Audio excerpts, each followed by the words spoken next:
Hello everyone, it's Brian with the Cost of Crypto. And this week I'm getting back into format of doing some commentary. The last few weeks we've had some special stuff coming up, so it was worth sharing. Different content, mixing things up a little bit. And this week we're talking El Salvador, Spark of Light. So let's get started.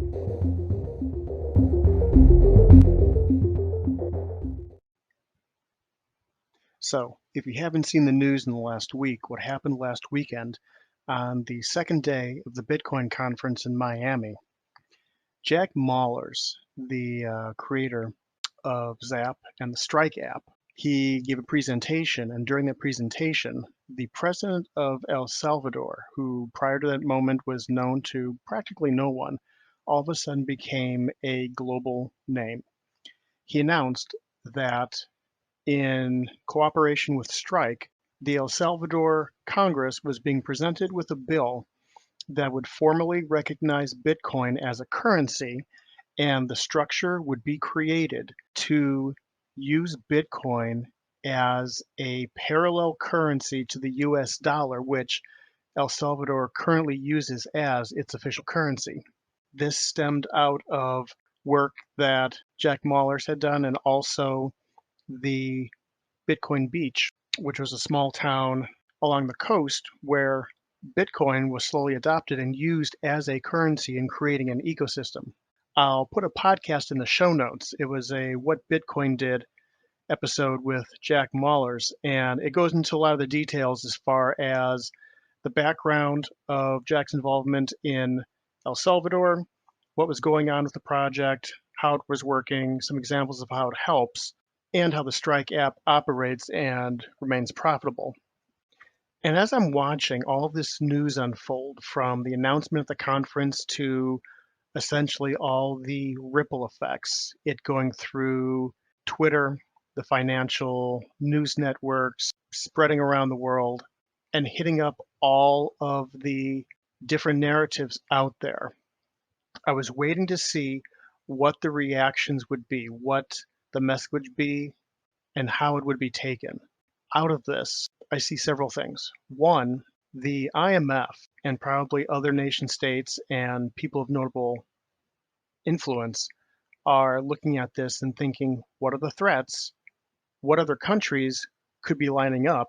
Because afterwards, there were people in the different parliaments and congresses of Latin American nations updating their Twitter bios, and they had laser eyes, which the whole thing with the laser eyes, if you weren't familiar with that, is that the laser eyes were laserized until 100K when Bitcoin was pumping in the first few months of the year and was hitting like 30,000, 40,000, 50,000. People started, just caught on somewhere of putting in laser eyes, and it was just one of those meme things that took hold. And I rather like it. It's fun. Even if it goes past 100K, I'll probably still keep them. Who knows? It's just fun. But you're seeing people in Latin America, people who have some influence, not necessarily the movers and shakers, but people in parliaments, people in governmental positions, pledging their support for Bitcoin. Apparently, Tonga, the nation of Tonga in the Pacific, they had said, someone there had said, we're going to look into this. And the fact that a country like El Salvador was doing this for a number of reasons, it's kind of like the shot heard around the world, where we still haven't seen how everything is going to unfold and how this is going to play out. Some of the practical reasons given for why they're using this network is, one, it would save a tremendous amount of remittance fees. To use the Strike app, it costs nothing to send money using the Strike app. They have means to earn income to offset having to charge end users to send $1, $2, 50 cents, $5 to someone anywhere in the world instantaneously. They're able to do this, and this service saves a tremendous amount of money. I think it was estimated that if people were to switch all the remittances from outside the country that's currently going through your services like Western Union and other wire services, they would essentially almost double the amount of money coming back into the country from outside remittances. And that was one motivating factor. Another motivating factor was that people on an individual level have the ability to purchase Bitcoin, start building up a small stack, and also have exposure to a currency that is outside of the US dollar. And why is that important? That's important because when you have a country like, say, El Salvador that's using another country's currency, they do not have agency in how that currency is managed. The Federal Reserve makes its decisions based on the United States. They're not, very often, I question a small country that doesn't have much political or monetary influence like El Salvador. They're victims. They're on the back end of whatever the policy is. The government can borrow buttloads of money, trillions of dollars, that the Federal Reserve will go ahead and print the IOUs for and issue the bonds. And that further erodes the monetary base and the value of each dollar already in circulation. To counteract that, people are being sent stimulus checks. Well, people in El Salvador don't get stimulus checks. They're stuck with our currencies depreciating, and that's affecting the savings of the people inside of our country because that's the only currency we use. If people are using Bitcoin, they have an option. They have something outside of the US dollar to use as a means of savings, as a store of wealth.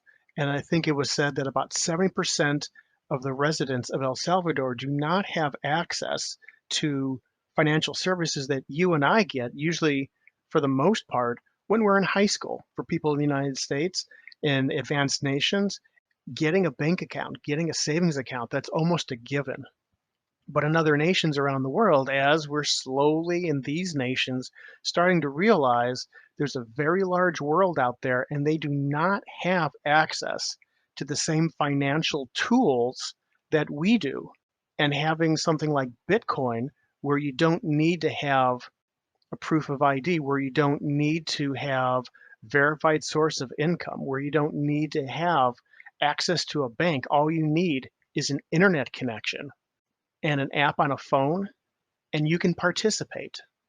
But before I go on, I want to take a brief pause with a word from our sponsor.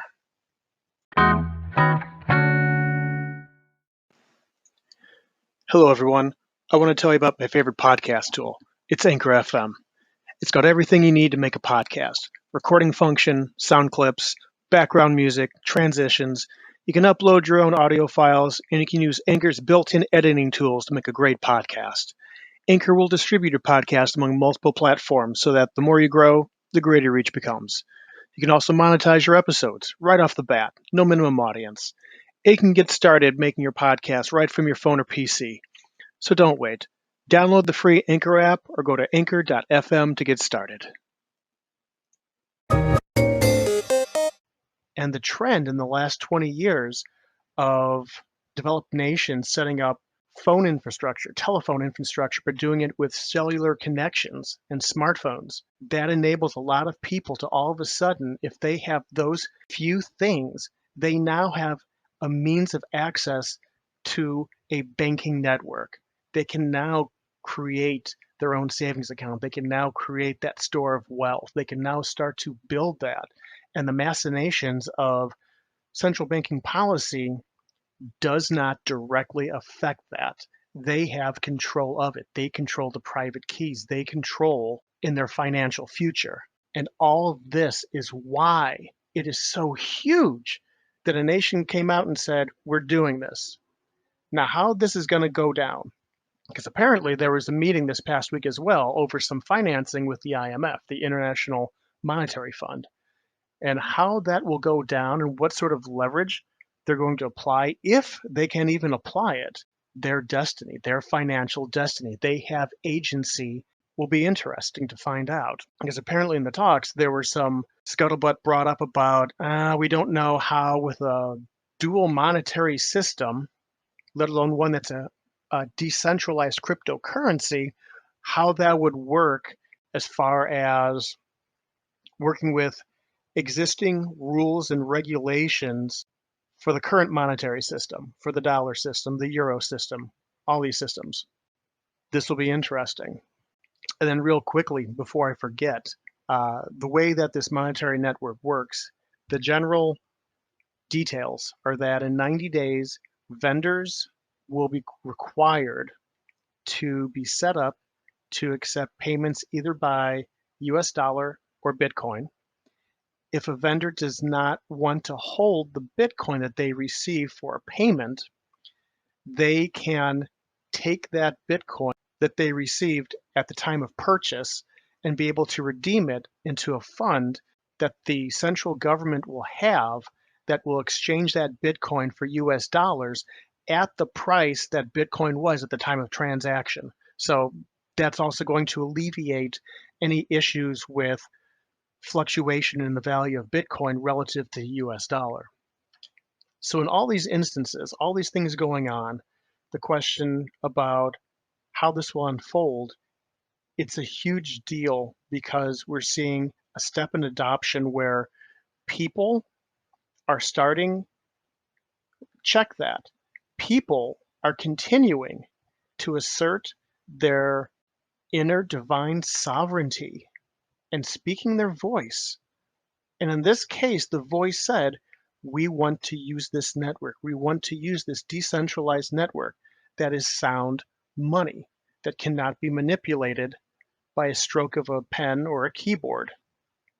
This is what we want. Now, obviously, are there going to be a lot of narratives hung on to this? Are there going to be a lot of coattails dragging along where, like, say, the president, is he gaining things from this other than the benefit of the network? Of course. Could it be milking this a little bit for those narratives? Certainly could. I mean, if he wasn't, then I guess he would be truly honest and pure. But even if he wasn't, we still have the fact that regardless of what his benefit is from out of this and other people, the everyday person is getting a financial tool that is revolutionary. And they get to assert their financial sovereignty. They get to assert their human sovereignty. And in that sense, we're seeing the old system die away. We're seeing it fade away. And this is how it's going to happen. It's going to come from all these places around the globe, the top-down system that is run and ruled with the use of force, forced compliance, coercion. Try and skip our system, and we're going to send in the military. We're going to send in the intelligence agencies to undermine the next election and get someone who's favorable to us coming in. That system is dying, and we're getting the system that we are going to have going forward. We are in this transition process. This is what I saw back in 2017. We're seeing a system where people are asserting themselves, and the old system is dying, and it encompasses the entirety of humanity. And in this sense, El Salvador, within this narrative, is truly the spark.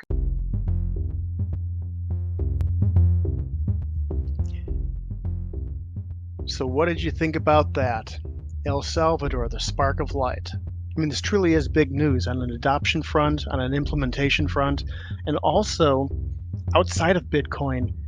It's just huge as far as the narrative of human consciousness, the rising human consciousness asserting itself. Humans asserting their innate and given sovereignty and speaking up with it and saying that this is what we want, this is what we choose, this is what we want respected. We're truly in a new world. We're truly in a new world.